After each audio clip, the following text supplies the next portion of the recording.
Estoy bien, muy buenos días. Muchas gracias, Carlos. Un gusto compartir con don Felipe, con Carlos Manuel, con todos ustedes en esta mañana un poquito fría y lluviosa. En primer lugar, me gustaría reconocer el esfuerzo realizado para hacer este congreso en un tema tan importante como son las políticas agroambientales para el desarrollo rural sostenible. Y espero que esto zanje esa discusión que ya llevamos varios años entre agraristas y ambientalistas y que sea este el punto de unión entre ambos grupos de colegas que nos hemos dedicado al estudio, al análisis y al trabajo en tratar de lograr ese desarrollo sostenible para el país. Totalmente, como decía el señor ministro de Agricultura, existe una coincidencia en esta administración en el sentido de impulsar esta política agroambiental que nos permita un crecimiento productivo sin descuidar de forma alguna la sostenibilidad ambiental. Para todos es conocido que Costa Rica ha orientado sus políticas de conservación y tenemos ya un 26.5% del territorio bajo algún nivel de conservación, ya sea parques nacionales, reservas biológicas, refugios de vida silvestre, zonas protectoras, reservas forestales. Y por ahí la Ley Orgánica del Ambiente nos metió los humedales, que aunque son un ecosistema, los ubicó como una categoría de manejo. Y eso ha generado una serie de dificultades y obstáculos en la forma en que tenemos que abordar este tema. Como política internacional más general, el Convenio de Diversidad Biológica, que acaba de celebrar su conferencia de las partes en Corea, se planteó desde 1992 tres objetivos que son la conservación, el uso sostenible y la distribución justa y equitativa de los beneficios que se derivan del uso de estos elementos de la biodiversidad. Uno de los resultados preliminares de uno de los proyectos que mencionó Carlos Manuel que se desarrolla en el país y que se conoce como Biofin, que es un estudio comparativo sobre el nivel de inversión que se necesita en el país para la conservación de la biodiversidad, nos ha demostrado que las políticas que se han orientado en este país tienen la misma jerarquía. O sea, la mayoría de las políticas, programas o iniciativas se orientan hacia el tema de la conservación, en menor medida al tema del uso sostenible, principalmente identificados en la política agropecuaria. Y el tercero, sobre la distribución justa y equitativa de beneficios, es el que menos atención ha tenido por parte del sector ambiente y un poquito más atendido por el sector agropecuario. Esto quiere decir que en los tres pilares de esta administración, en donde la lucha contra la pobreza y la desigualdad es uno de los pilares más importantes, nos plantea un cambio de enfoque en las políticas de conservación en el país. Si una de las metas internacionalmente definidas, que se conocen como las metas de Aichi, que es el plan estratégico para el convenio de diversidad biológica, que se ha planteado metas estratégicas al 2020, plantea que en las zonas marino-costeras debemos aumentar nuestros niveles de conservación a un 10%. En estos momentos el país tiene un 2%, y básicamente es por la creación del área de manejo marina de montes submarinos. ¿Cómo llenar ese alineamiento estratégico? Es una decisión de cada uno de los países. No es una decisión que se toma en el Convenio de Diversidad Biológica, en el foro de las conferencias de las partes. Y es ahí donde cada país, de acuerdo a su contexto social y cultural y político, debe tomar decisiones muy importantes. En este sentido, en el Consejo Nacional del Ambiente, que efectivamente había sido creado desde la Ley Orgánica del Ambiente y que preside el señor Presidente de la República con participación de 6 ministerios, se ha definido que el llenar estos vacíos de conservación, como normalmente se llama, se debe dar desde una manera distinta y no con la creación necesariamente de nuevas áreas silvestres protegidas, sino que una forma de atender este vacío de conservación tiene que ver con esquemas de gobernanza diferentes. La palabra gobernanza aquí está utilizada como la forma en que se toman las decisiones en la realidad, en la práctica todos los días. Tiene que ver con el poder en el uso de los recursos naturales. No tiene que ver con competencias legales, tiene que ver con análisis prácticos de la toma de decisiones. ¿Quiénes toman decisiones todos los días en el uso de recursos naturales? Los usuarios de los recursos naturales, los agricultores, los pescadores, las personas que se dedican a la actividad forestal. En ese sentido, la persona que usa el recurso natural en ese momento tiene el poder de decisión de hacerlo sosteniblemente o no. Depende de muchos factores, de la política pública, de las campañas de educación y de concientización, que ese uso se dé de una forma sostenible. Entonces, cuando se habla de modelos de gobernanza, lo que se llama es a analizar específicamente con esos usuarios de los elementos de la biodiversidad, formas en que se pueda hacer un uso sostenible de los ecosistemas y que la distribución de los beneficios que se generan de ese uso sea distribuido equitativamente. Y es muy interesante cómo el Convenio de Diversidad Biológica es el primer tratado internacional en incluir una variable ética en el tema de la conservación. Porque la sostenibilidad, los efectos de la conservación son hasta cierto punto valorados desde una perspectiva técnica.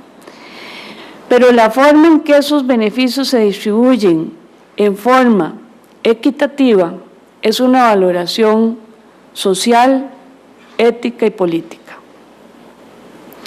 Entendemos como la equidad el dar a los que menos tienen, más equiparar la vulnerabilidad para que estén en mejores condiciones. Y así la Sala Constitucional lo ha reconocido en distintas sentencias.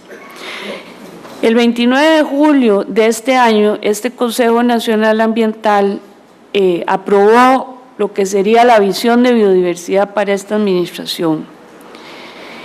Esa visión dice que se debe procurar la conservación y uso sostenible de la biodiversidad, promoviendo la distribución justa y equitativa de sus beneficios a partir del ordenamiento territorial, asegurando el respeto a las diferentes formas de conocimiento e innovación, principalmente las que corresponden a comunidades locales y pueblos indígenas, promoviendo la educación y conciencia pública, la investigación y la transferencia de tecnología que asegura la salud de las personas y del ambiente.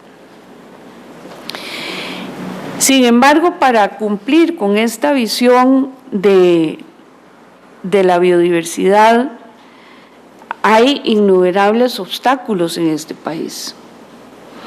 El primero de ellos, con lo que nos hemos enfrentado y este país ha postergado esa discusión a nivel nacional, es el tema del patrimonio natural del Estado. Hemos entendido por interpretaciones de la Sala Constitucional que todas las áreas silvestres protegidas son patrimonio natural del Estado. Así lo dice también la ley forestal. Sin embargo, las áreas silvestres protegidas que mencioné anteriormente, de ellas, solo los parques nacionales y las reservas biológicas son propiedad del Estado. Los refugios de vida silvestre, las zonas protectoras y las reservas forestales no necesariamente son propiedad del Estado. Y tampoco dice la ley que deban ser indemnizadas o para ser expropiadas. Esto porque desde la perspectiva técnica entendemos que no todas las áreas silvestres protegidas o todos los espacios de conservación deben ser patrimonio del Estado. Así como la obligatoriedad de conservación no es solo del Estado, sino de todos los sectores productivos, el objetivo de conservar algunos espacios geográficos no debe recaer solamente en el Estado. Si uno piensa en una reserva privada, que tal vez es más cercano de entender, fácilmente aceptado por la sociedad en general, que una empresa, por ejemplo, compre un terreno y lo dedique a la conservación o a la recuperación del ecosistema que ahí había, y lo reconocemos como responsabilidad social corporativa. Y ese bien en ese momento se dedica a la conservación. Sin embargo, desde una perspectiva técnica se entiende que ese inmueble podría tener un manejo. No significa una tala rasa, un manejo del bosque. Si ese bosque se considera patrimonio natural del Estado, y pasemos al ejemplo, no es un terreno inscrito, a ese manejo no se le da el visto bueno para hacerlo. ¿Por qué? Porque está en patrimonio natural del Estado. Entonces tenemos enormes áreas en este país en donde viven pequeños y medianos productores que están condenados a la pobreza. No pueden desarrollar actividades productivas porque los únicos 3 actividades permitidas son la investigación, la educación ambiental y el ecoturismo. Solo esas 3 por ley están permitidas. O sea, vean que en estas 3 actividades no se dice manejo del bosque. No podemos usar los elementos del bosque. Teniendo una recuperación de este país tan significativa como la hemos tenido en los últimos años. No pueden inscribir sus terrenos, porque no pueden proseguir con los procesos de información posesoria. No son sujetos de crédito. Y la gran norma de la ley forestal que nos había llenado de emoción, que era que el árbol podía servir de garantía prendaria, no es aplicado por el Sistema Bancario Nacional. Entonces, tenemos enormes cantidades de personas en un limbo, que es un limbo jurídico, que no tiene ningún sentido ni razón de ser desde una perspectiva de conservación. ¿Por qué se da esta situación? Porque hemos tenido una interpretación de la conservación sumamente restringida. Nos hemos ido al otro extremo, a la preservación absoluta. Esto, lamentablemente, requiere de una reforma legal, requiere de una reforma legislativa, requiere de una reinterpretación de los principios que inspiran el derecho ambiental por parte de las autoridades de aplicación de la ley y de control desde la Contraloría General de la República, la Procuraduría General de la República, la Sala Constitucional, para que nos permita entender que no pueden haber políticas de conservación con hambre y que en este sentido el cambio de enfoque de las políticas de conservación que se quiere hacer es el permitir el uso sostenible de los recursos naturales, el clarificar las situaciones de los poseedores en terrenos que tengan cobertura forestal, en cumplir con esa responsabilidad ética de aclararles su situación jurídica, de manera que podamos tener una participación de la sociedad civil, de los sectores productivos, con distintos modelos de gobernanza que incluyan a las comunidades locales y a los pueblos indígenas.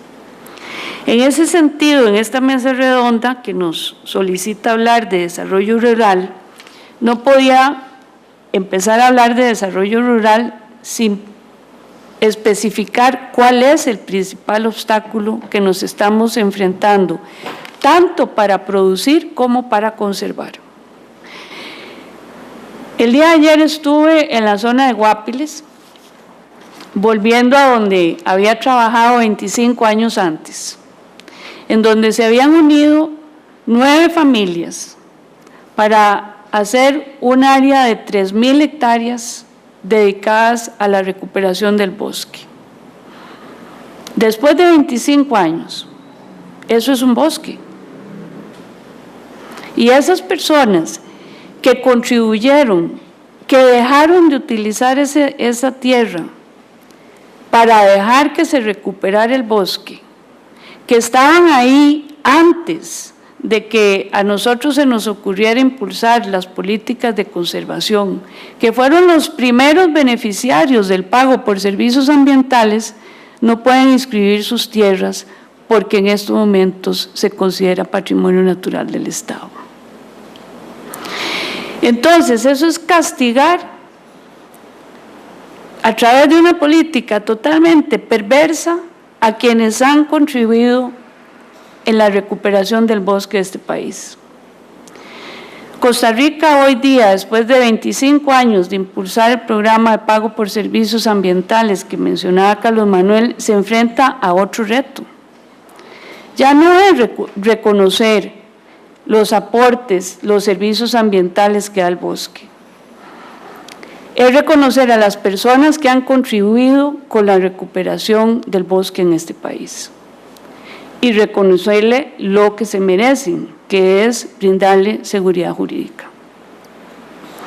Si por la misma razón en que no se puede dar el visto bueno en los terrenos de Habdeba para pago por servicios ambientales, porque se consideran actos que reconocen hasta cierto punto derechos de los poseedores, no podríamos interpretar que el otorgamiento del pago por servicios ambientales en estos terrenos 2 veces son actos que reconocen sus derechos en ese territorio. Porque desde esa perspectiva uno diría, lo que es bueno para el ganso es bueno para la gansa.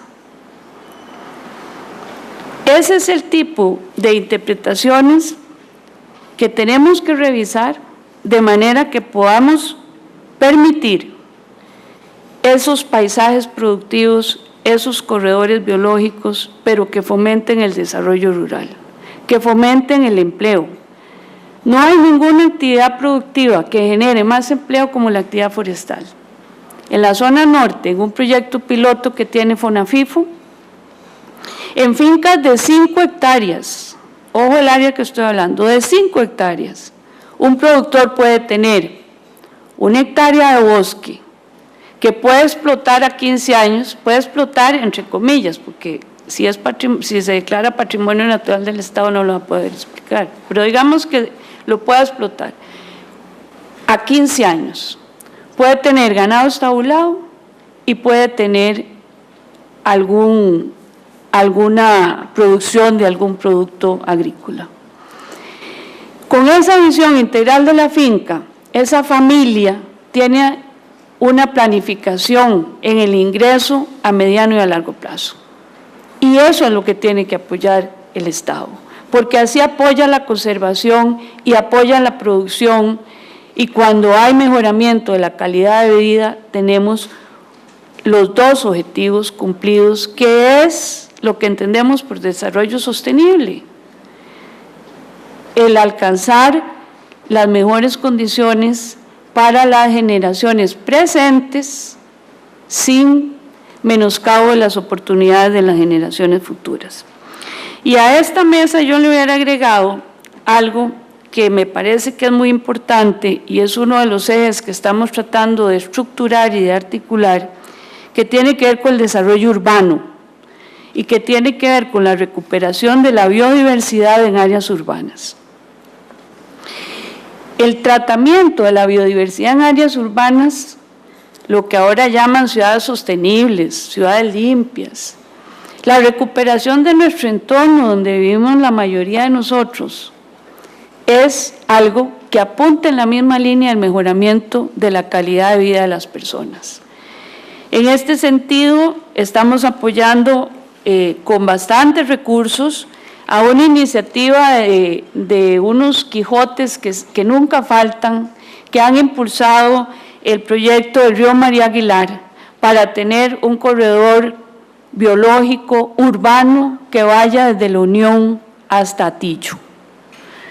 Yo sueño, y ya con eso termino, me han sacado todas las tarjetas, que un día me pueda montar en una bicicleta en La Unión, salir por Atillo, encontrar expresiones artísticas en un sábado, un domingo, en tener un espacio para un picnic y en recuperar esos ríos para recuperar calidad de vida en esta área metropolitana. Así que esa agenda agroambiental es una necesidad en este país, pero desde una perspectiva integral, en donde el centro es el mejoramiento de nuestra calidad de vida, con mejor aire, mejor agua, mejores bosques, productos orgánicos para poder comer en la línea de la seguridad alimentaria y el reconocimiento de los derechos y la seguridad jurídica a aquellos que han logrado la recuperación ambiental en este país. Muchas gracias.